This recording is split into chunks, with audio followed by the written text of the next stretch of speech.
Hello, everyone. Welcome to the Drifter's Atlas presents Ascension World Building. This is Zach, as always, with my co-host Thomas here, Hello, everybody. and we've got a special guest tonight. This is Fenway Jones from Jasper's Game Day. Hi, everyone. We've had some technical issues with on getting Fenway's video to work, so she is audio only. But we're super glad to have her with us tonight. It's going to be a really fun stream. Really glad to be here. Yeah, and if you guys don't know about what Fenway does, she does some fantastic things. I know we've talked about it here on the stream a couple of times, but Fenway is the creator of Jasper's Game Day, and she just put together one of the most fun conventions I've been a part of in a long time, and it was a 5-day stream where we raised money for suicide awareness. And I'll let her talk a little bit about that, but I just wanted to do a little bit of bragging before she got the chance. I appreciate that. Yeah, Jasper's. We just did Jasper's Game Week. And so we had 20 games within the span of 5 days. So it was 12 hours a day. A 2-hour game followed by 2 3-hour games. And we had people from Anna Prosser and Matthew Lillard and Chris Perkins to Team Phoenix to Barney, Lee Sparks, Chris Lindsay, a lot of people, and of course, Thomas was there on DMing, and Zach was playing, and Yeah. it was a lot of fun. We raised a grand total of just over $32,000 over the course of the week, and then also the auctions that we did weeks before. So it was mind blowing how much support we got, but it was fantastic. Yeah, it was a lot of fun, and I like you said, the support was amazing, and seeing it kind of plastered all over the social media was a cool thing. It's a good feeling. It It really was is. it was really cool to be a part of it. I know that the game that I run, Fenway, was actually the first adventure built in this world that Zach wrote. Yeah. I knew you had been telling me about that right before when I was asking you about your character requirements. Mm-hmm. I thought that was super cool. Yeah. Yeah, and that's going to go to. I know we've talked about it a little bit, but that's going to actually go to Kickstarter here at the end of June sometime. Fantastic. Well, I'll have to make sure to back you guys. There you Yeah, we'll go. have to spread that wide. So, um, awesome. Is there anything you want to say about anything that's coming up, or anything that is new? Just anything you really want to talk about? Another part of this platform, Fenway, is that we really want to help support everyone in sort of our community, our friends, our family, our other people that we really care about here in the RPG community, and that's part of the reason why we have guests on every week, different guests on every week. So is there anything else that you just want to talk about? Yeah, well, I know you had said a little bit about Jasper's Game Day in the very beginning, but uh, I I would also like to give like a little bit of a background to it, if that's okay. Perfect. Absolutely. Okay, cool. So, like they had said, I started Jasper's Game Day. We are a nonprofit organization that raises money for teen suicide prevention and awareness. We have also recently started raising money at events requests for veteran suicide prevention and awareness, LGBT suicide prevention. Mm-hmm. Um, and so I all started this all 3 years ago after I lost two of my friends to suicide in the space. And I wanted to be able to use the pain that I was feeling there to be able to create hope and happiness and support for the other people in the community. And so that's why I started all of this. And then it was originally going to be a one time thing, and then kind of blew up. So now we're here, and so it's been a fantastic. That's really awesome. That is really cool. Other than that, I can tell you that we are going to be doing a online convention coming up at the end of August. It's our August 28th, 29th, and 30th. That Friday, Saturday, Sunday.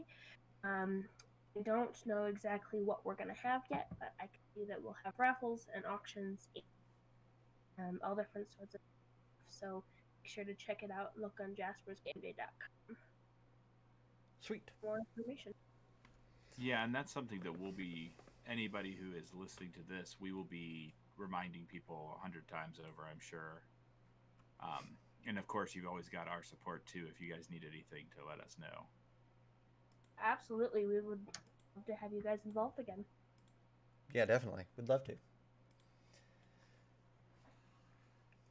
Well, so Zach, cool. do you want to get us into if there's anything with the Drifters Atlas or with Ascension that you want to talk about? Let's see. So those of you who might be tuning in, we do have hopes and intentions of letting you all preview our adventure, our first Kickstarter coming soon. It'll probably be in about a month that the Kickstarter launches, and we're going to be hyping some of that between now and then.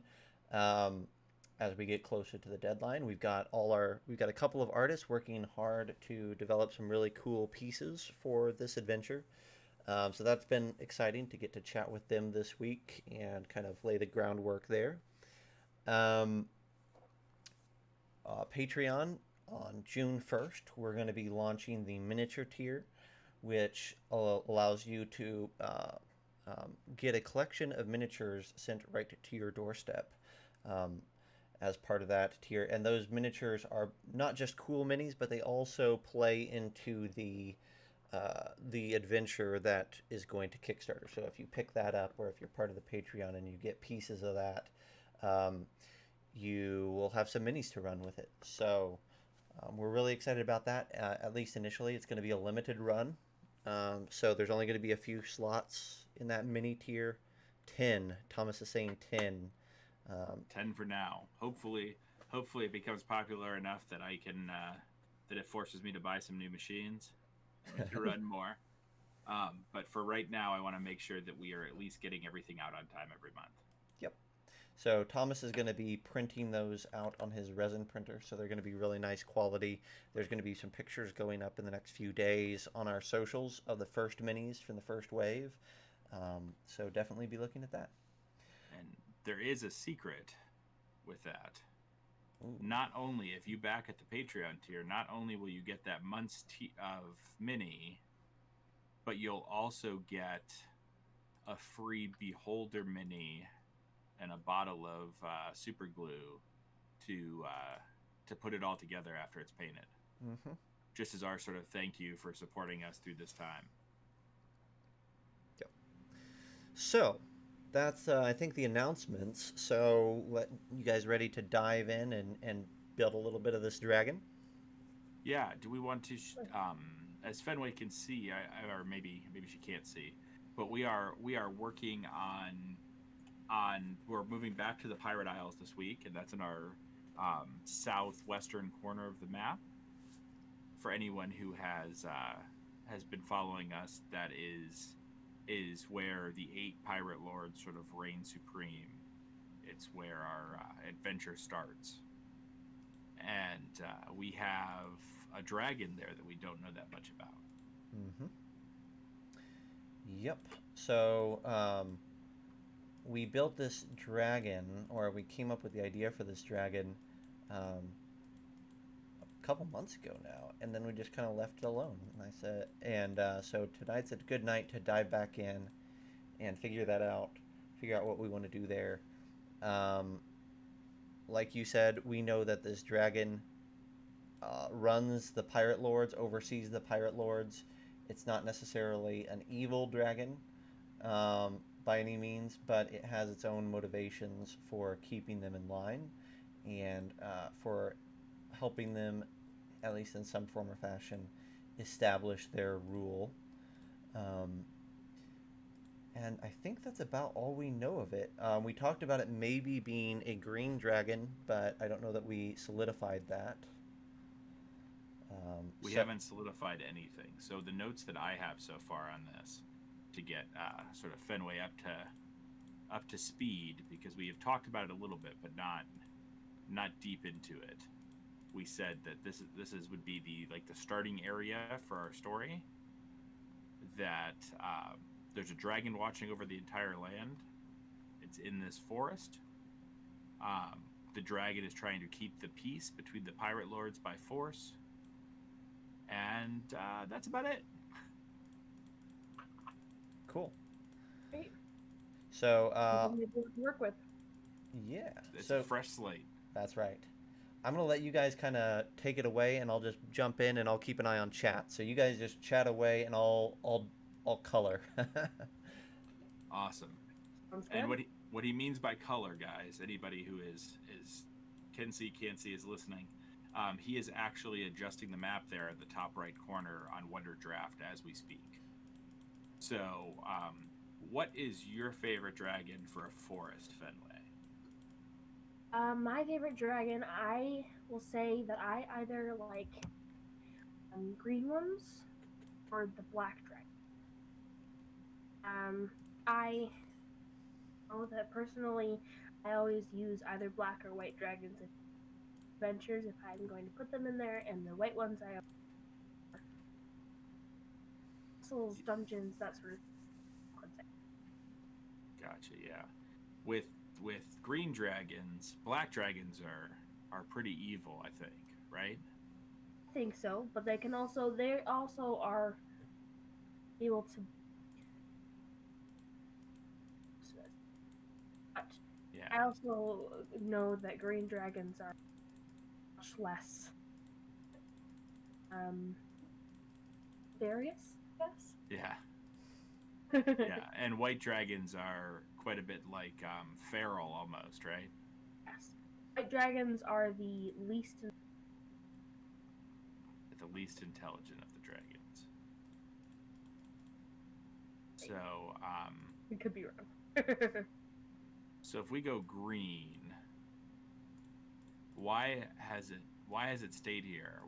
What would be the reason why it stayed here? All there are a couple of reasons. Well, it could have its cave slash home, or it's think of the word.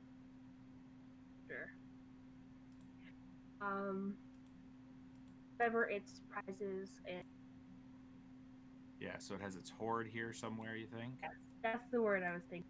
Word. Gotcha. There's that. It could have some sort of magical binding to the area, per some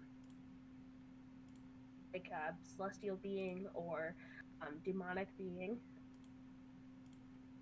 that makes it there. That's cool. Yeah, that's personally, and that would be a lot of that could be fun to work with. Having it Celestial or demonic binding. That's a way that I haven't ever thought about it. Maybe he's just making the best of being stuck here.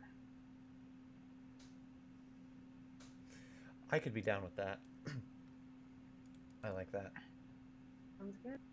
So can he not leave this land mass? Yeah, I would say that he can't go because it's a pirate isle. Yes. Mm-hmm. So I would say that he's tied to the Pacific part of the forest, and it's almost like a tether that he can go outside in a radius of some sorts. Mm-hmm. He can't go past that radius. It's almost like those dog electric fences. Yeah, that's cool. Where he can't go outside of it. I love the idea that the forest is his boundary. That's cool to me. Like, But then are the lords really that afraid of him? I mean, like, not just the forest, but the isle. So like, has a there that allows him to go there just to the outside of the island. He can roam the island, but he can't go outside of it. Gotcha. We're, hey, David, we're talking about the dragon here in the Pirate Isle, and we were talking about maybe he's tethered to the area, and that's why he's stuck working with these pirates. Yes. He can Dragon also building. Magically Yes. tethered. Yeah, we think like celestial or demonically tied down here to where he cannot willingly leave this landmass. Um, I kind of like the idea of possibly it being a celestial tether, only because it could be a punishment for trying to gain much power and going into steals. yeah, David's on the same thing. He says maybe like there's been some sort of an affront to some higher being that, and this is kind of the curse or the repercussion for that. Like, Mm-hmm. Which then begs the question: how old is the? yes. The dragon could be however old we want it to be. There's no ties to that right now, and he's not going to come up in an early adventure, so he could be elderly, and he probably should be, if not ancient, at least adult. I'm thinking probably adult because that gives him to age. Oh, it also allows it to be like kind of that when he was young, he was trying to gain all power. Mm-hmm. So one of the big things about our world here, it all revolves around a race to the pantheon, basically. Hmm. So a lot of our world has to do with this shard of glass called fibrum, which is a piece of like god matter. Hmm. And we had a cataclysm happen, and we're saying a couple hundred years ago, right, Zach? Yeah, yeah, yeah. Older than humans, but not as old as dwarves and elves and that kind of age group. Exactly. So maybe this tether has changed. Tether has happened. So maybe the dragon is older than the cataclysm. So the dragon would be a couple hundred years old. But maybe he was collecting the fibrum, and he went too far or did something and is now tethered here in the woods. That's possible. My idea is maybe he tried to do something with the fibrum, and it somehow, because it wasn't what he was supposed to be doing with it, it somehow got more lodged in like under a scale or in his body somewhere, and that's the third. That's interesting. I like the idea that he interacted with the fibrum in a way he shouldn't have, or in a way that inhibited him. And Chad is saying perhaps the dragon was part of the conspiracy that destroyed the old gods, um, which could be interesting too. Um, Trying to think about like there's this fine line of like not making him, which he could be a key player, certainly. There's no reason why he couldn't, but making sure that he plays the role that we want him to play in the world, which I don't know that we even know that role yet. So it's interesting. I have no clue for that role yet. Oh, what if? So I'm just thinking, if he was an adult dragon, his just looked at the stats. His intelligence would have been around 17, 18 in mechanical stats Mm-hmm. at that point in time. what if he thought, because thinking about it, he thought he would be strong enough to be able to hold this, but people were kept trying to come and steal it from his hoard. He decided to eat it, keep it safe. Oh, that's cool. Then, in result, it's a piece of God power, so that he can get it out. That's the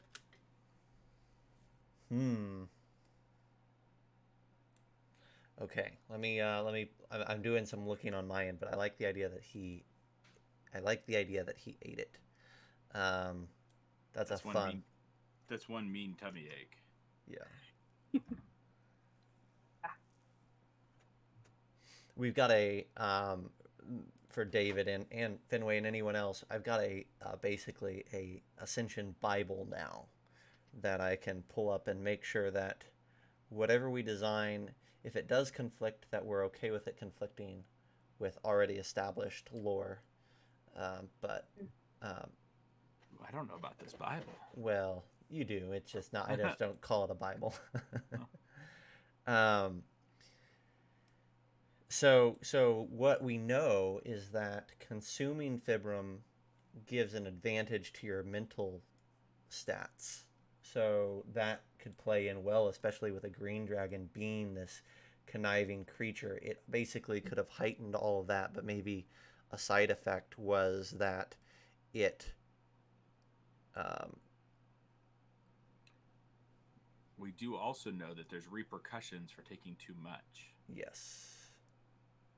So it heightens your intellect, but it gets harder and harder to get that same heightened intellect as you go. Yeah. That could be fun. And then let's see. David suggesting that if you eat it, perhaps eating as much of it as he did or whatnot, caused a physical abnormality. So something that actively shows the effect of trying to devour that much. That's good idea. that's a cool idea, and it makes our dragon, because this main dragon iconic, right? In a way that no other dragon is gonna look. So that's cool. It comes back to like the mini that I was playing with, the owl bear that has horns and things, right? Mm-hmm. You can see Zach and Yeah. everybody in Twitch.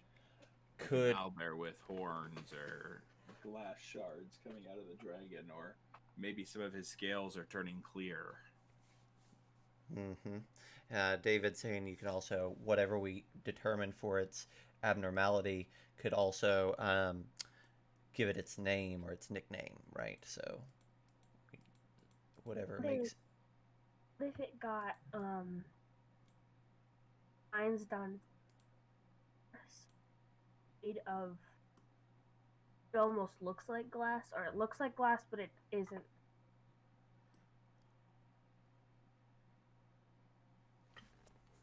So you thinking it's maybe like a green dragon to start, but sort of turns out to look like maybe it's like sparkles like glass or a diamond?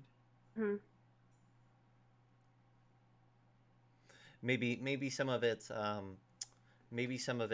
like in my mind green dragons disappear into the forest pretty easily, but maybe this and that's part of their guile is that they can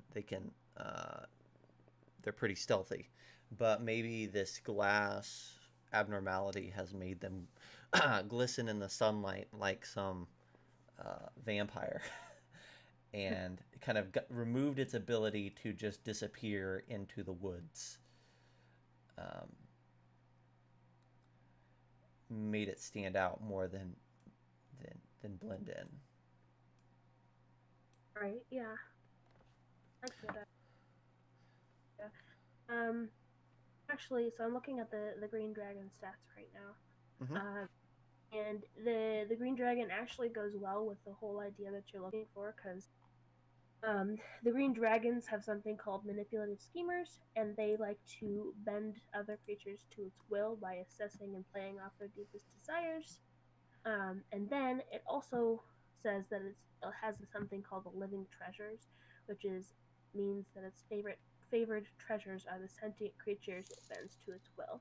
So it likes to people, likes to make them That's things cool. without. Yeah. I like the idea that, like, much like the Dragonborn up north. Um, Thank you for subscribing, David. I really appreciate that. Thank Um, you very much, David. I love the idea that this dragon has minions that are not the pirate lords. Mhm. Like it's like this would be its own forces that it can send to do its own bidding, other than managing the pirates. The those quests or those ventures that it deems too important or too secretive for common folk, it could hand off to this elite, or it doesn't even have to be elite, but these specialized units. What if, because of the shard, not even a physical abnormality, but like a death weapon abnormality, it has the opportunity to, it breathes, uses its breath weapon on something, that something has a 25% going to make it. We lost you for a second. A 5%. What? 20, like a 10 to 20% chance of having to make like a con check, or it becomes its minion for X amount. Like a beguiling breath. Yes. That could be interesting. I like that. Like it would be, would it be like a charm sort of a thing, or stronger Mm-hmm. than a charm?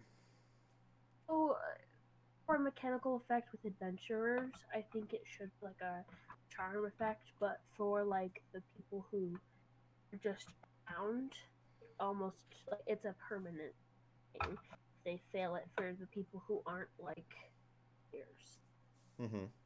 Well, Geese works like that, where it's like a 30-day charm. If we're trying to point it towards like a spell that's already written. Yeah, I mean the either way is fine. We can manipulate the text that way. Mm-hmm. I'm thinking about like I love the idea that this what this dragon can do in a combat. Command David saying command is an 8-hour effect. That's a good point too. Mm-hmm. I love the idea that this dragon can breathe on your party, and green dragons I think breathe a line typically, um, but it can breathe on your party. Okay, perfect. Um, it can breathe on the party and like turn half the party against itself. Mm-hmm. Um, that to me would be a very potent and shocking turn of things. Cone of acid, perfect. Yeah, that's super scary. I don't know what you're saying. It's already scary enough to try to fight a dragon. It's really scary if you have to fight half your party and a dragon. Yeah. Well, it's definitely going to be one of those things, right? Like the mummy's curse, where if you save against this specific breath, it's going to you're going to be immune to its effect for 24 hours or whatnot, Mm-hmm. right? So um, you're not having to save and then resave and then resave every time it gets it recharged. Uh, at least that's in my way, in my line of thinking. That's how it balances. Is that it Mm-hmm. can't. If we're gonna make the breath or the charm effect For last a certain amount of time, then there has to be a point at which you can get out of it. But that's cool. That's cool. How about this? What if this has done this physical change to their body, this dragon? What if it's not as much of a tether as it is he or she is scared to leave the general area because they stand out too much?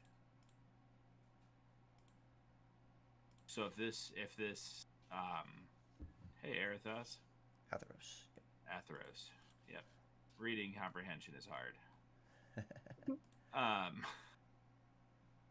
What happens if the it's just so think about like a wild hare on the tundra who is white and can camouflage in the snow. If you made it bright pink, they would be target for every single owl and everything else that's coming across.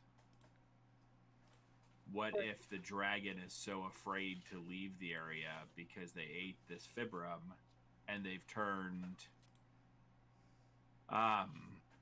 yeah, it's a defensive mechanism, as David is saying, is that they can leave the forest if they have to do something, but they're really afraid of traveling outside of the forest where they can sort of blend in and hide. I like that idea. I'm down with that. David said sparkly butt the dragon. That is a hard no. I'm gonna nix that one. There's a movie out there somewhere where the dragon like is a mascot. Oh, it's Onward, where the mascot's a dragon and it's like all goofy and diddly dee, and that would be what sparkly butt the dragon would be. Yes. The David suggesting that the fibrum has made the dragon weak. I think that this dragon could be a glass cannon, right? To where maybe its hit points are reduced significantly. And all I need to know is, was pun intended there or not? I think so. Okay, so. If it wasn't, I was gonna be upset. Yeah, no, I'll stand by that one.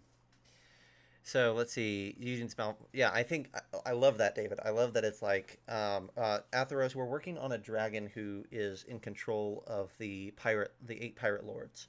This is a green dragon that is kind of holed up and it oversees the land. And what we've determined is that at some point in the past, it ate a bunch of fibrum, and it had the adverse effects of not just boosting its mental abilities, but also transforming its outer form into something that is what we're determining now is more fragile, but also maybe heightening some of its abilities like its breath weapon and making it more potent in that way.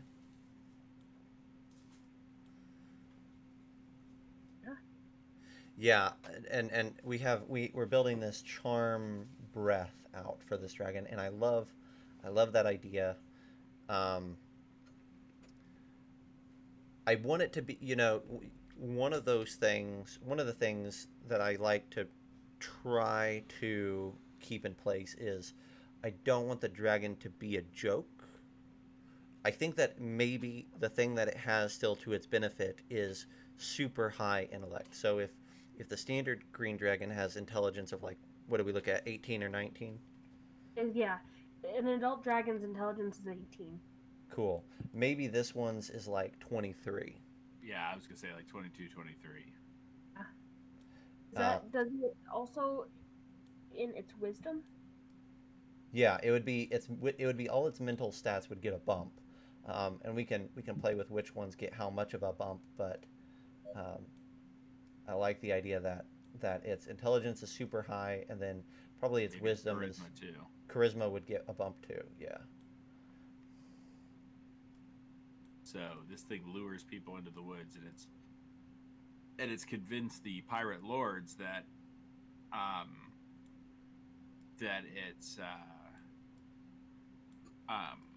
it's right to give it tithing, but it hasn't. It really is sort of. It's scared to let them know that that it made this terrible choice, and it's now dealing with it. Yeah.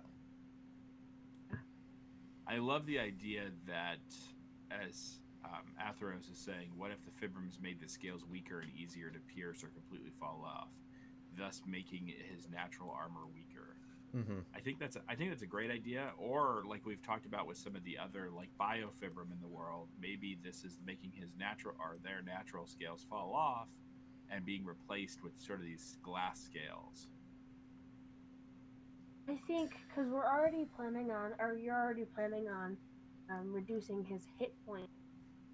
I think you should keep at least the armor class kind of high, unless you're planning on making it a weaker. If it was already weaker, then the lords would be like.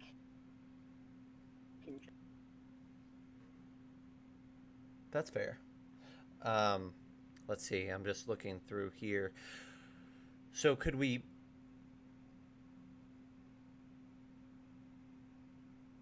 Yes, like the crystals from the cat kraken on the tundra. Yeah, replace with glass scales, and the scales on melee attacks deal 2d6 damage. Yeah, that's interesting. There's some creatures that do that in some of the tertiary products, and that's always cool when you have to rethink melee attacks if you're going to get beat every time you do it. It's like the acid troll. Yes, exactly. Acid troll. Yeah, the acid troll, and I don't know what its real name is. But the acid troll is super scary. Now we're really cranking out some interesting stuff. So line spells have chance of being reflected back like a mirror. Yeah, so like the flail snail, right? Yeah. You'll have to tell me about the flail snail. I know a flail snail, but I don't know what you're referring to when you say that. So they have a chance of flail snails have a chance of reflecting a spellcaster's spell back towards them. So, and also I think just absorbing. Oh, and then the Tarrasques have something too, David's saying, which I think is right, but it's been so long since I've looked at a Tarrasque. I'll do it. I'll do it right now. Let's just find out what a Tarrasque does. Nobody ain't got time for a Tarrasque. They ain't got time for all that crazy. CR30. Not in this little baby world. Yeah, maybe a lesser version of this because with a Tarrasque, if it's targeted by a spell, like a magic missile or a line spell or a spell that requires an attack roll, you roll a d6, and on a 1 to 5 the Tarrasque is unaffected, and on a 6 the Tarrasque is unaffected and the effect is reflected back at the caster. So we definitely don't want that exact ability, but I think there could be one that's interesting. Yeah. And Fenway is saying maybe the name like Miramur, the Pirate Queen. I didn't know how you wanted to pronounce it, but that was something because I was playing off of the word mirror, the idea that something could be reflected back. Mm-hmm. The whole glass idea. I like the Pirate Queen. She's sort of taken up this. And we can play with the spelling too, if that's what we're trying to go about. Atheros says, how about they have a breath attack that petrifies like the Gorgon, but instead it turns the opponent into a weaker form of Fibro. Yeah, and then David says, or the Fibram zombies, the glass jaws. Yeah. Those are all interesting. I definitely want to keep the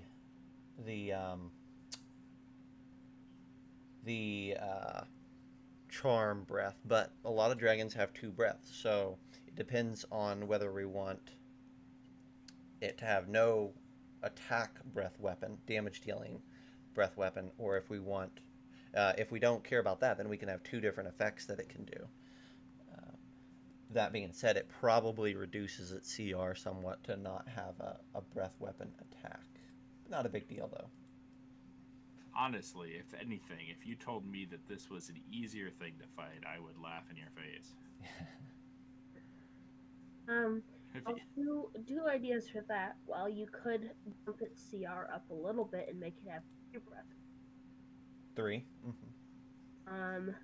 Secondly, you could also not have it be an attack thing at first.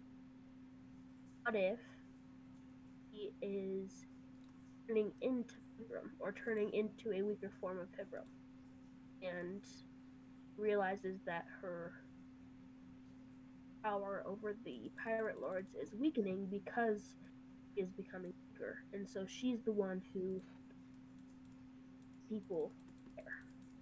So we have to save the dragon, is what you're telling us. Yes. Ooh, that's a whole different spin rather than fighting Miramar. Could we? So I have a proposition. I'm stuck on chat. I'm stuck with chat on this breath weapon at the moment. So what if we did a dragon that, because it doesn't want to use claws, if it's got a low AC and low hit points, it's not gonna want to do a whole lot of melee. So it resorts to breath weapons. What if we did one where each breath weapon recharges on two numbers off a d6, but each of the three are different. So like breath weapon 1 recharges on a 1-2, another one recharges on a 3-4, and another one recharges on a 5-6. So it always has two breath weapons basically at a time? Well, it's always going to recharge one breath weapon every round, but it's kind of random which one it's going to be. Ooh. I like that idea. And imagine, like, if you, us as seasoned 5e players at this point, we know that breath weapon recharges, right? We know that unless you're really unlucky, you're going to have some time in between each breath. Well, with this dragon, it's not about time in between each breath. It's maybe time in between each damage dealing breath. Mm-hmm. But and maybe the charm breath isn't such a big deal after everybody saved against it or lost against it. But it's just the luck of the thing, how it all falls. And it can still have claws and whatever. It's just not going to use them as readily because it's trying to keep its distance. I would assume that the breath weapon that charms isn't, if they go down to 0 hit points, they go they become uncharmed, right? If they get healed back up. I think so here's a suggestion for your zombie thing. What if it has a breath weapon that targets their wisdom score? And basically it whittles it down, and if your wisdom score goes to 0, you become a zombie. The glassjaw zombies. Oh. Which would be terrifying for your wisdom-based spellcasters in the group. Be like, oh, roll a d4. That's how much your wisdom score is reduced by for 8 hours or whatever. Yeah, there goes every cleric ever. Every druid. This thing sounds miserable. I'm never traveling into those woods. Period. I'm done. Well, that's what we want, right? We don't want it to be. We don't want it to be fun. Oh. Well. You don't want it to be an easy thing. That's the better way of saying that. Yeah, good call. We want it to be fun. Yeah, David's saying you effectively kill 2 classes. What if we could make it? I mean, we don't want to get too noodly with it, but it could be, maybe it's a random mental stat. Yeah, Atheros is saying the breath could affect, different breaths could affect a different score, or we just make sure that it's not all, maybe it's just not always wisdom. And, if we're toying with the mental stats, maybe sometimes it's wisdom, and then sometimes it's intelligence, sometimes it's charisma, so you can still get screwed, but it's not going to be every time. Right. Well, one thing that I was thinking about is for the breath weapon, want them all to be same. Do we want one to be a 60-foot cone, one to be a That's a good idea. breath line, or I would say it's all the same. All the same? Only because as a DM, if you are trying to control a battlefield, it would be pain in the butt to be having to have 3 different rules on 3 different breaths, on 3 different breaths doing 3 different things. It's just trying to the layering. It's trying to bring down what somebody has to remember, especially since this isn't a dragon that they're going to be comfortable with and new, or that's all going to be new to everybody. Yeah. So if you make this thing, no matter how cool it is, and they're going to play it no matter what, probably, but if you make this thing super hard to understand and control, the harder you make it to control, the harder it is for them to run it against their players. And they're just gonna skip some of these. You can't hear me. Can you hear me, Zach? Yes. Yep. Yep. Okay. Looks like we might have lost Fenway for a second, but I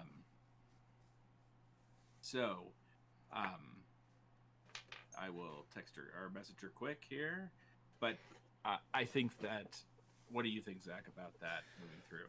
Yeah, I mean, especially if we're gonna get really noodly with the stat drops, we don't want 3 levels of complexity. In my mind, that's where I tune out as a dungeon master and I start trying to find shortcuts. And so I think to me it's 3 breath weapons doing the same cone. Um, and to me, one of them can still be the acid because I think giving it that remnant of the green dragon that it once was is important. It's not just a fibram creature; it has its ties in a previous entity. And then I think there's another breath that does the charm, and I think all it does is you just roll a wisdom save or a charisma save, whatever we want it to be, and um, I think that it's a special charm where you're not just friendly to it, but also you will obey its commands for uh, 8 hours or until it may 8 hours is a ton of time in a combat. It is all the time in the entire world. Yeah, I mean, I don't want to say 8 hours with a save at the end of every round because that gets ridiculous. Um, it would be cool if it could enslave a character.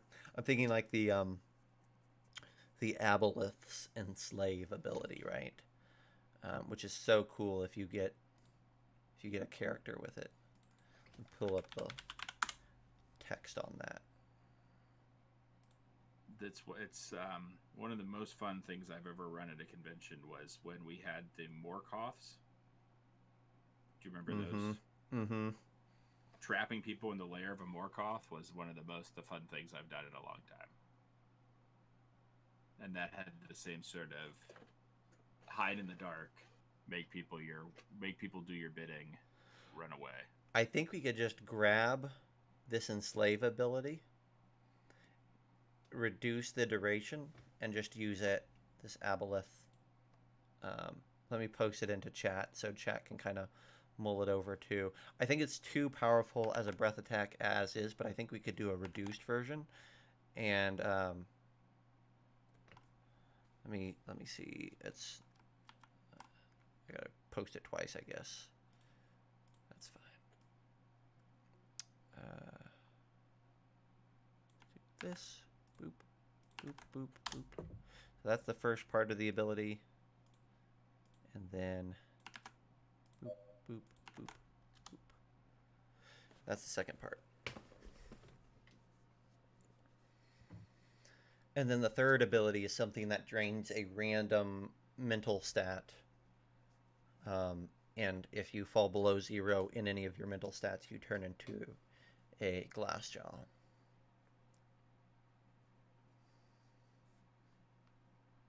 Yeah. Yeah, that's really cool. I love how it sort of steps up each time. Yeah. Gets scarier and scarier until you're Glassjaw. Is there anything that would save our PCs from being a Glassjaw? I mean, Once they are a Glassjaw. It's going to be a greater restoration or a wish spell or similar magic. Greater restoration would do it?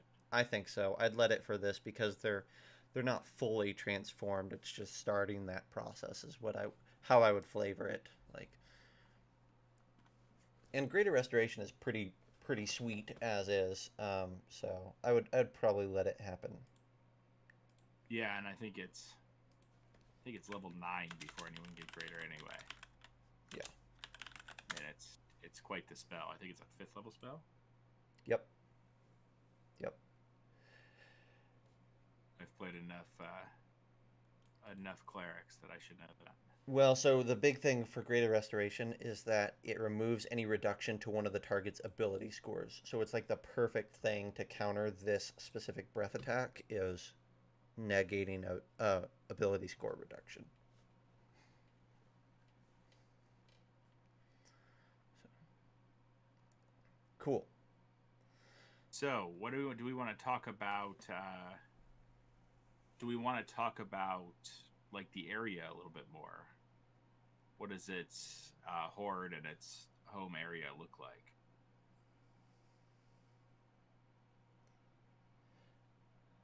Yeah, I think that's so. I'm just putting a cap on Atheros' statement here.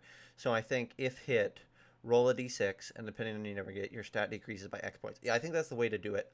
Is that the amount of hit of stat that gets decreased is static.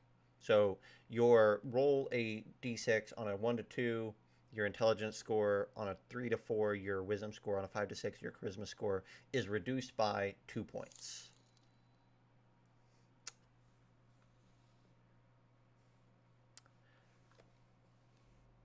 Awesome.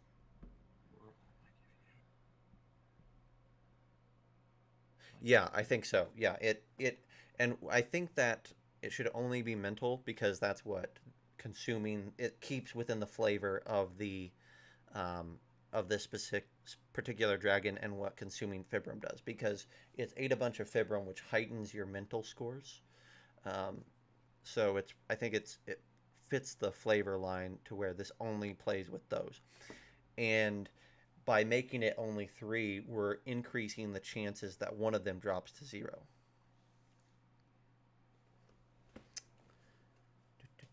So cool. I love that. And the perfect minion for this, right, is going to be something tied to Glassjaws, right? So we could have Glassjaws somewhere other than the um, the Eggshell Peaks if we wanted to now. Yeah, I think that um, the glass jaws aren't like natural glass jaws to the area. No. Yeah. I think they're all people that have been changed because of this breath weapon. Yeah. And this is going to be corrupted Fibrum. It's going to have to be at this point because it's one step removed. So these aren't going to be. Yeah, exactly. That's like a regional effect. Exactly, David. I think that the breath weapon doesn't create pure glass jaws. It creates um, biofibrum glass jaws. Aren't all glass jaws biofibrum glass jaws? Um, Glass yes. jaws are people who have taken the biofibrum and Yes, yes. What I'm saying is that this dragon is not a fibrum-based creature. It's a biofibrum-based creature. We'll just make sure that that's accepted, right? It's yes, it is. It is turned. Originally, this has all started by eating fibrum mm-hmm. or ingesting fibrum. Yeah. But it has turned into a biofibrum because it's been like sitting in its gullet for Yep. however many 100 years. Yep. Yep. Yep. Most of the time, right? Because the distinction is important because most of the time, in order for you to become a glassjaw, you have to consume biofibrum, not fibrum, right? Mm-hmm. But because hey, we can hear you. Hey, we're back. Can you hear us? Yeah, back. I can hear you. Oh, perfect. I logged in on my phone so that I can. You're straightening out. Awesome, and it sounds much better. Yeah. And talked a Cool. little soon, but oh, there it goes. There it goes. Awesome. So what we're talking about, we're just sort of talking about how that breath weapon changes the people that it affects. Mm-hmm. Right. Yes, that makes sense. So I ended off. We were talking about the charm one. We were having the charm one and the acid one still. Yeah, I think we haven't talked about basically the same thing. I think we're gonna switch over. We've got about 20 minutes left tonight already, and it's gone super fast. Wow, it has. But we are going to. I think we're going to sort of talk about its layer and its the mountains that it's in, and a little bit more of the area on top of it. What do you think, Zach? Yeah, I think that's a good call. Let's get a feel for how it has established itself in the area, and that may inadvertently help us get the final pieces for it as well. um,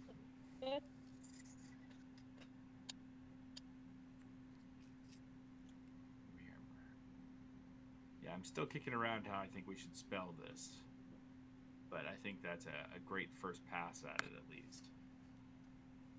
Yeah, no, I'm okay with you respelling that, but I just thought I'd drop something in there for food for thought. I love a dragon that refers to herself as the Pirate Queen. Especially if a lot of these lords are male. Yeah. I know so far we've done 2 of the lords, and they are both male. So I love the idea that the Pirate Queen is this dragon. Yeah. That being said, as a note, Lord can 100% be a lady. We haven't written all of them, but I think that 8 pirate lords is just an umbrella title, but that probably some of them are not. For sure, I never even assumed that they were all that way. I just I know that we've written 2 already. Yes, the 2 that are written are males. Yeah, absolutely. Well, even if some of them are females, that doesn't stop dragon's ego. Yeah, that's absolutely true. Yep, and none of them are going to take the title of queen, right? Even if they're Right. So we're good.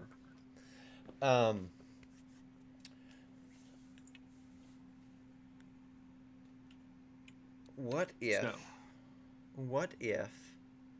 its breath weapon? I'm thinking about this dragon that probably is in a lot of pain, is super pissed, and is trying to establish itself as a terrifying presence. I'm thinking about what if its forest, at least the tightest, most interior section of the forest, it has breathed on the fauna so much that like the leaves are crystallized and are all like these glass fibrum pieces. So as the further you move in, the less the forest becomes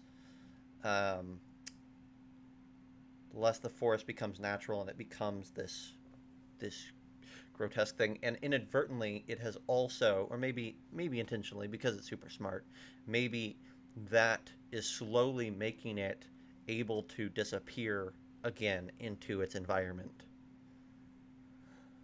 I love that.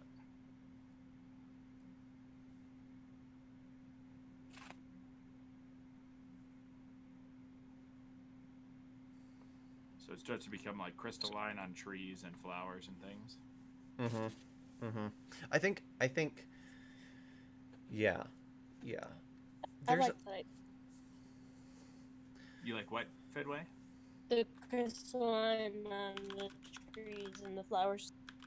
Cool. Yeah, so what we were talking is we were saying that like so for Miramar to sort of hide away, she has breathed on like flora and fauna, which is sort of crystallized over with this biological fibrum breath, and it's helped sort of change sort of the the atmosphere. That way that way she can hide a little bit better in the forest that she used to hide in all the time. Right. Yeah, I like that. I like that she starts changing the area around her to look more like her instead of trying to look more like it. Yeah, exactly. Oh man, this is good stream, people. I know we're not done yet, but we've done a good work tonight. This is really cool. I want to make this out of 3D XPS foam and clear resin, and I want to build this entire area now. Oh, that would be so yes. That would be so much fun, and it would look so awesome. Yeah. So chat has been proposing that maybe we're trying to piece it together here, but maybe they the Pirate Queen has some Dragonborn under her control that have turned, and they are called Glass Drakes. And they're we're calling them a little bit different than Glass Jaws because they are turned in a different way. So the question would be that I have there is that if this is something completely different, so what happens? And I'm okay with Glass Drakes. I love the name Glass Drakes. But what happens when she breathes on a Genasi or breathes on a human and it turns into a glass whatever? Is it going to be called multiple different things then? Sort of get the dragon. Does it? Maybe these are people that have sort of turned into like Dragonborn-esque features. I mean, you know from our stream last night that I love the idea of turning people into dragonoids. Yeah. That could be cool. What if they get glass dragon features? Yeah. Like their skin turns scaly, like glass scaly. Yeah. And chat saying maybe their eyes turn the color of the queen's eyes. I like that too. Yeah. Like a deep forest green eyes. Yeah. The DM inside me that likes to throw my players surprises would give these turned individuals a breath attack. Oh, for sure. Yeah. So that they're not just... If they're going to turn into mini Dragonborn, they're going to get the level 1, the 1d6 or 2d6 attack. Yeah. I think that they're probably closer to half dragons than Dragonborn. The more I think about like their aesthetic, right? Maybe, but it's certainly not a true one-to-one of any of them. It's basically like a lycanthropy for dragons, right? Which is so cool. Oh, it's so cool that it's basically an infection. Which I've never heard anyone say that's so cool. You basically have an infection. Yeah. Fair. Athros is saying you could do an acid mist breath, and that's cool. I like that. Yeah, I don't think that because we don't want things that are going to stack against the party and make it insane. So we don't want to give the glass drakes a breath attack that reduces mental stats, because then if you have glass drakes with the dragon queen, all of a sudden stuff goes bad really fast. I think if you end up in this forest, things have already gone pretty bad. Yeah, fair. Yeah. Unless you're going with the whole you have to save the dragon idea. Yeah. But even then, it could still go very bad very quickly. Yeah.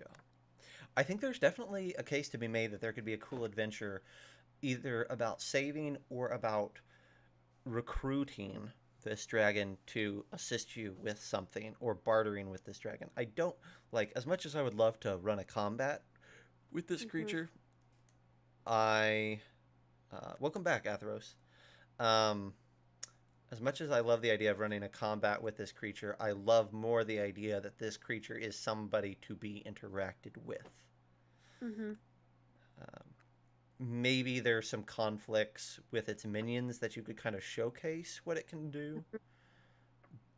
And certainly players will always find a way to fight something, but... Right. Yeah. I think... Go ahead, Fenway.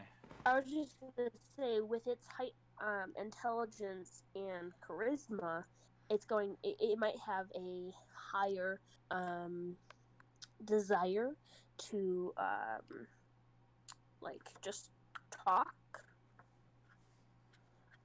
instead of not necessarily going straight for the combat.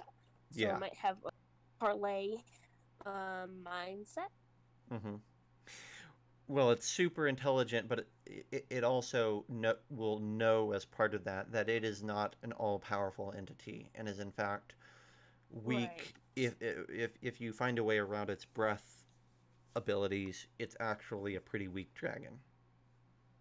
Right.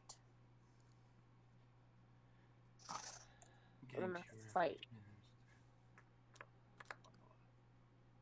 Yeah, I think that's definitely an option. We also talked about was it no, it was a couple streams ago. We talked about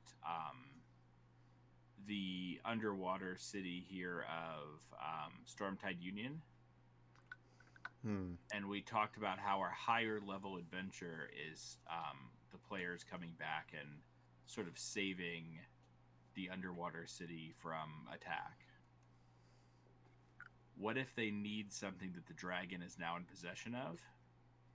Mm-hmm. So they have to come speak to the dragon. And when they come speak to the dragon, they then find out that the dragon needs to find a way to save her from this ailment. It could be this whole big thing where instead of where you think the whole adventure is about killing a dragon and taking the item, the dragon tells you, that I don't even have that here. I have that somewhere else, but I can get it for you if you help me become a dragon again. Or Chat is suggesting that maybe there's an objective to help remove the trace amounts of fibrum from the dragon because it's finally reaching the point. Chat, you're steering me towards this, but the chat is suggesting that fibrum is finally infecting her so much that she's dying. I love the idea that like she's becoming so glass-like that like pieces of her just like shatter. Not large pieces right now, but like maybe like a piece of her side or an arm or something has just cracked and splintered off or whatnot. Like it's reached a point where if too much of that continues, she'll just become a large chunk of biofibrum. It's like osteoporosis, but for dragons. Yeah.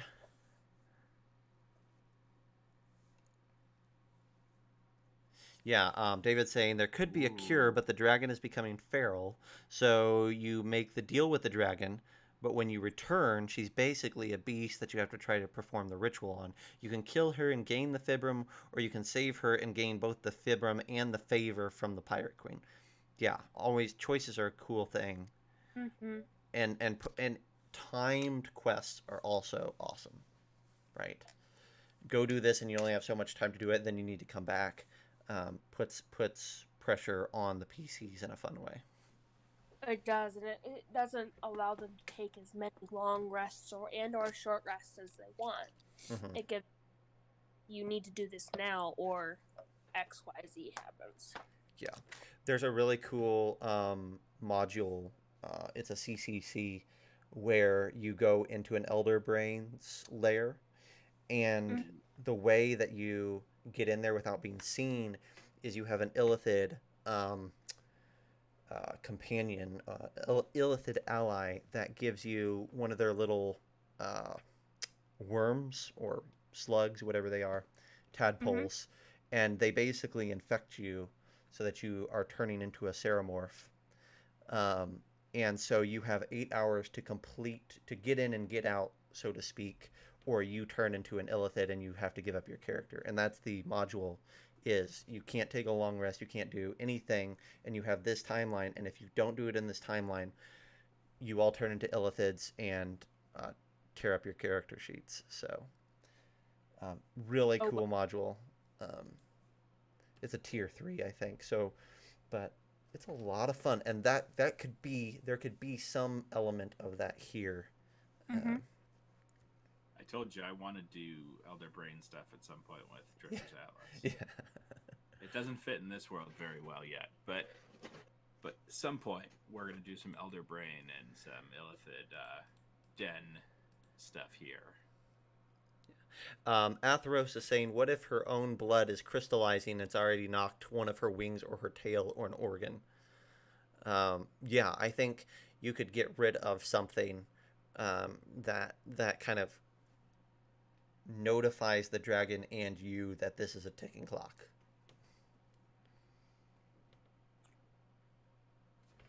You Cool. could have all of her. It looks like all of her veins are like spider webbing, Mm-hmm. and you can start seeing them through her skin because it's turning more and more to glass. Mm-hmm. Mm-hmm. Mm-hmm. That'd be a really cool effect. I like that. What is she living in as we wrap up here? What is she? Is she in a cave? Is she in a large tree in the center of this forest? I want to I- save a little bit of the large trees because we're gonna have the gnomes in the trees just to the north. Yep. An old boot. She should have. She should have a large tree as like the start, but she started making a glass palace because she's the pirate queen. So she started making slash cave that builds off of the tree, or looks like it's growing out of the tree. I like that. There's also this lake here that we could play with if we wanted to. And there's Chad is saying you could do a grotto. And then Chad is also suggesting a massive tree stump that's half crystallized, which is really cool. Mm-hmm. Lots of good ideas. The question is could the glass tree stump be a thing that she's dug in through that's made hollow into something else, into a cave? Ooh, like a warren? That's cool. I don't know what a warren is. Like a rabbit's warren that they dig underneath a tree. Yes. Yeah. You're using too many SAT words for me. That is not an SAT word. That's a delightful word. Yeah, like that to me is really cool that like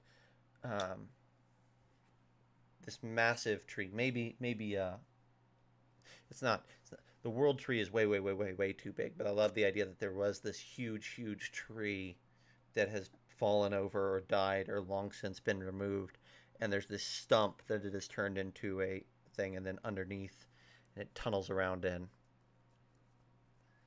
And then the roots make up, stabilize the structure. That's what they do for rabbits and things. Is they dig under that, and the roots are the cross beams, so to speak. That's cool. And I think that maybe at one point when she was still just a young dragon, she was able to dig through this and into like the mountainside or something. And then now she has maybe even found a second way out, because maybe she can't get back through this one because she's getting so big or something. Yeah, all that's possibility. Yeah, I'm looking here. Green dragons do have a swim speed, so the lake. Well, maybe she comes out through the water. Mm-hmm. It's like Batman riding the Batcar through the waterfall. Right. She could have even made herself like a small grotto or a area underneath at the bottom of the lake, and that's where she comes from. love it. Like David saying a swamp. Yeah. I think that there's probably some swampiness next to the lake there. You could have it like go real shallow and turn into a swamp. Uh-huh. Cool.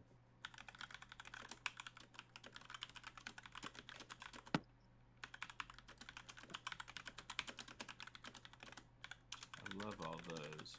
It's a really good place to be with this. I can see it in my head. This visualizing with this home to this dragon, where she's dug into the earth, and then there's also a place in this tunnel that she has that comes out into the lake. Right. You know, you were talking about how the roots were the stabilizing factor in her burrow or warren or whatever you want to call it. You could also have it so it has a crystallized seal on the top and on the bottom, so it almost looks like a dome, but with the entryways and exits open. That's cool. I like all of this. I love the visual of somebody taking a boat through the warm waters there into the forest and having her fly up out of the lake and like capsizing the boat by the shore somewhere. Like, this isn't to drown or to attack the players. This is just to like get away. Yeah, and she might she could explode out of the water. She could probably also, there's probably tunnels that like let her slide through and into the cave system from underneath and like come up in a grotto, so to speak. Atheros is saying maybe the crystallized parts look more like tower spires, giving it a palace look, which could be cool. Like the dead trees, if there's like dead trees, like the leaves have fallen off because they got too heavy with crystals on them. They just snapped and fell off, and so there's these dead trees that are crystallized and look like spires. Could be awesome. Yeah. This is the art we need for a cover, is this grotto. Heck yeah. That'd be awesome. That would be really cool. Yep. Whew. I love it. Awesome. I think we've done it. I think we're good. I like that stream. I like this stream.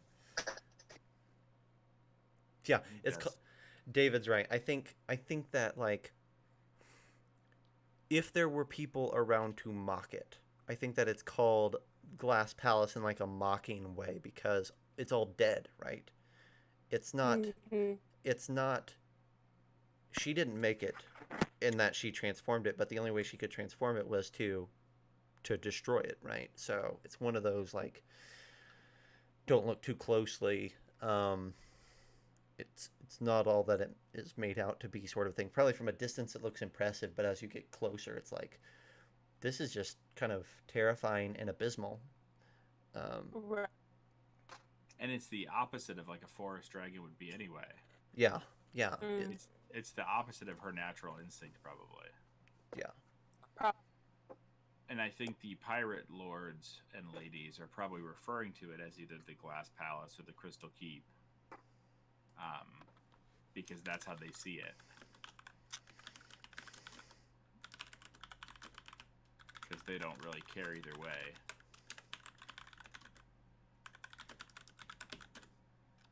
They're just trying to. They are literally just trying to keep her happy. Yeah. Man, I'm itching for this adventure now. So I think it ties into whatever the higher level adventure is in Stormpike Union. Yeah. Potentially. It could be really cool. Yeah. Stormtide Union, sorry. Yeah. There's a really interesting set place here, and that's what ends up happening every time we do one of these things. Every area on this map is interesting and unique and inspires stories, so it's doing its job, right? Right, absolutely. Cool. Awesome. I really liked really like everything that's happened so far. Cool. Awesome. Well, I think this is a really good spot to call it good for the night. Um, we made a cool dragon. We built a cool lair. We know a little bit about its minions. That's a night well spent. Um, Yeah, it sounds like this might have to end up in the Dragon Queen Miramar might have to end up in our Patreon this month. yeah, I will try to make that happen. Um, if you were in chat, if you were in chat, and you see that, hit me up and I'll just send you a copy, even if you can't be a Patreon this month, because I know times are tough right now. But if you were part of this chat tonight and you want to see what came out of it, I'll send you a copy. Um, but yeah, The other great part about our Patreon is it's going to be a library, so it's not going to be just access to whatever months you subscribe. It's going to be, you're going to get all of the back info also, as long as you're a subscriber. Cool. Is that correct? that's correct. Yep. So we have, so I know like week 1 was a new race. There's new subclasses being dropped on there this week, I believe. So if you come in 3 months from now, you're going to get not just the stuff that we put out that month, but also everything that came before, which should be quite a bit of stuff at that point. Which, just a little disclaimer, that's not how it's going to work with the mini tier. That's just for our PDFs. Yep. But there's some cool stuff in there. There's a chat. You guys talked about a cleric, an ancestral cleric, and that is coming to the Patreon soon. Yep. Ooh, okay. That's cool. Atheros is saying the name of the wood could be Aaron Mibrin, which is the crystal wood, which is awesome. We'll put that in our Legend Keeper, and I'm copy and pasting it right now. perfect. Okay, so let's wrap this sucker up. So the next stream will be this weekend. I'm pretty certain we'll have time to do a weekend stream finally again. So we're going to be cleaning up some stuff around this dragon and around the Winter's Claw, which is the area in the tundra that we were messing with last week Cool. with Anthony. So that'll be fun. We're not going to probably do anything new. But that'll be fun. And then you guys can check out, if you didn't, we ran Dungeon last night. That's part 3, and that was a lot of fun. Didn't leave on a cliffhanger, so we've got to make that happen next time. Yeah, and we apologize for any. We're trying to deal with the new Twitch format, so we're dealing with some technical difficulties on Dungeon and things like that. So we are trying to figure out the best way to do this. Stick with us. I promise we'll make it up to you in some giveaways and things like that. We got really cool giveaways coming. Oh my gosh. Yep. David, chat is going crazy. I hate to shut her down, but we're gonna have to. Atheros, keep your eye out. We are talking about doing some more play testing, and then also there will probably be some opportunities to play in some of this world tied to our Kickstarters later this summer. So if you're itching to play in a game in this world, you will have opportunities over the next few months. So yeah, and I think what we've talked about is really makes sense, and is really affording if you can make it with a group of guys. Yep, it'll be a lot of fun. Thank you guys so much. Fenway, thank you so much for tuning in with us. We really enjoyed having you on. Thank you. It was a blast to be on here. I had a lot of fun. Cool. Awesome. And when things get closer in August, please let us know how we can help spread the word. For sure, I will. I can definitely get you all the information on that and everything, and get you guys involved. That'll be a lot of fun. Yeah, because we'd love to put so we do like a starting screen every show. Mm-hmm. It'd be really cool for like maybe a month beforehand to put the deets up for 5 minutes before the show or something, and have it like rotate or something. That way people can see it. I can definitely get you all the graphics and everything for that too. Awesome. Cool. Well, thank you guys so much for being here. Yep. Tune in next week on Tuesday. I'll go ahead and tell you guys our guest. Next Tuesday, we're going to have Cameron Day, who is a DM's Guild creator and a great friend of ours. He's going to be our guest next week, and we've got a couple really cool and exciting guests. Nobody quite as cool as or exciting as Fenway tonight, but we've got some tier 2 guests coming for you later next month. Yes, Atheros, we will. Thomas will shoot out a link to that on the socials, and we'll get you it.